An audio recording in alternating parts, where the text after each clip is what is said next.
Bella a tutti regà, qui è Miro ed eccoci qua in questo nuovo video, il video post partita di Cagliari-Brescia, finita con il risultato di 2-1. Finalmente si torna alla vittoria, una vittoria che a me personalmente non convince per niente, però mi fa ben sperare.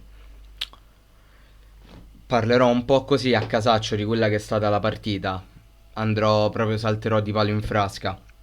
La prima cosa che mi ha stupito in positivo della partita, perlomeno nel primo tempo perché il secondo tempo non l'ho visto benissimo, sono stati i due terzini. Sabato, Carboni e Di Pardo si sono comportati veramente molto bene.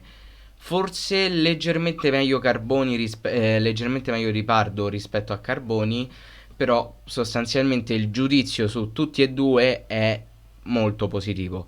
È molto positivo perché rispetto alle uscite precedenti si può dire che i giocatori abbiano dato una prestazione che vada ben oltre la sufficienza per la partita, cioè per quello che è stato il trascorso dei giocatori, perché se no è stata una prestazione pienamente sufficiente. Ovviamente non stiamo parlando di chissà che cosa. C'è un problema però, rimane un problema e non riguarda questi due giocatori, vi ho detto salterò di palo in frasca. Un problema che io ho fatto notare già tempo fa e che continuo a percepire, ovvero il fatto che il Cagliari, se non ha un episodio a favore, è difficile che possa passare in vantaggio. E perlomeno a me non dà nemmeno quella sensazione di oddio, vedo il Cagliari che da un momento all'altro potrebbe passare in vantaggio. Non c'è mai stato un momento simile.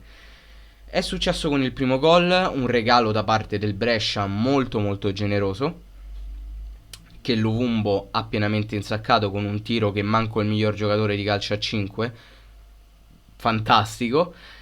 Però se non fosse arrivato quel regalo del Brescia, durante la partita non ho mai avuto la sensazione che il Cagliari potesse poi arrivare al gol. Nel senso, se il Cagliari segna, di solito è frutto di azioni estemporanee o di regali da parte degli avversari. Non c'è un vero e proprio studio su come portare la palla in rete. È quello secondo me il problema. È lì che si dovrebbe andare a cercare la soluzione. Secondo gol, azione manovrata sulla destra molto molto buona. Nandez che fa un tiro orribile e la fa sbattere addosso a Lezzerini e fortunatamente c'è De Iola dietro ad insaccare e si porta sul 2-0 il Cagliari. Il problema anche lì è che comunque tu col 2-0 non hai concretizzato la partita, non hai portato a casa il risultato, è ancora tutto da dire, c'è ancora tutto da dire. C'è praticamente tutto un secondo tempo da giocare, se non mi sbaglio anche metà primo. Quindi anche lì mi sarei aspettato un po' più di cinicità da parte del Cagliari. Chiudiamola subito la partita. Chiudiamola subito. Facciamo in modo che sul 3-0 il Brescia praticamente nemmeno ci provi. Dobbiamo arrivare a quel punto. Ok? Però, ripeto, tutto sommato positivo. Continuo a non sentirmi sicuro con Radunovic. Lo vedo un portiere ancora veramente insicuro, specialmente per quanto riguarda le uscite. Mi dà l'idea di essere timoroso, che abbia paura e non mi ispira fiducia. Spero che il mio giudizio cambierà durante l'arco della stagione. Ultima cosa riguardo alla partita, anzi, ultime due. Falco molto molto buono, mi è piaciuto tantissimo. Tra l'altro c'è stata pure per rimettere i connotati facciali, visto quel calcio che si è preso. Ehm, ah, anche questo, manca un rigore al Cagliari, perché secondo me quello nel primo tempo, se non mi sbaglio, era un rigore nettissimo. Quello su Falco forse non era rosso perché effettivamente è Falco che va a cercare il contrasto, cioè perché ci va de testa sapendo che se non è Robisoli aveva già alzato il piede, lì sai a cosa va incontro. Sei stupido tu se lo fai, lì il rosso non c'era, però il rigore secondo me c'era, era netto perché il fallo sull'Uvumbo era netto da parte di Viviani, se non erro.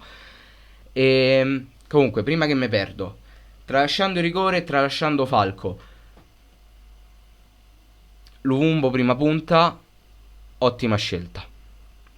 Finalmente ho visto anche un reparto di attacco molto più partecipe, molto più concreto, molto più vivo rispetto a quando c'era o Pavoletti o la Padula come prima punta. Non so se questo è merito di Luvumbo oppure demerito degli altri due già citati, oppure è stato un caso fortuito perché è stato il Brescia a concederci di poter giocare così liberamente in attacco. Non lo so, sta di fatto che la differenza tra Luvumbo e la Padula si è sentita secondo me. Io spero che questa partita in panchina abbia fatto bene alla Padula, perché io sono convinto che lui ha le potenzialità per poter fare bene. Però per la prossima partita, non magari contro il Bologna perché tanto la Coppa Italia lascia il tempo che trova, però contro l'Ascoli mi aspetto di rivedere Luvumbo prima punta, anche se dal primo minuto secondo me è sprecato, lo devo dire, però ha dimostrato di poter giocare, quindi un'altra possibilità gliela darei, anche per far capire alla Padula che non basta avere quel cognome dietro la maglietta per avere il posto da titolare. A Cagliari gioca titolare chi sta meglio e chi rende meglio. Su questo secondo me non ci devono essere discussioni. Detto questo il video finisce qui, fatemi sapere voi qua sotto nei commenti cosa ne pensate e detto questo noi ci becchiamo in un prossimo video. Bella!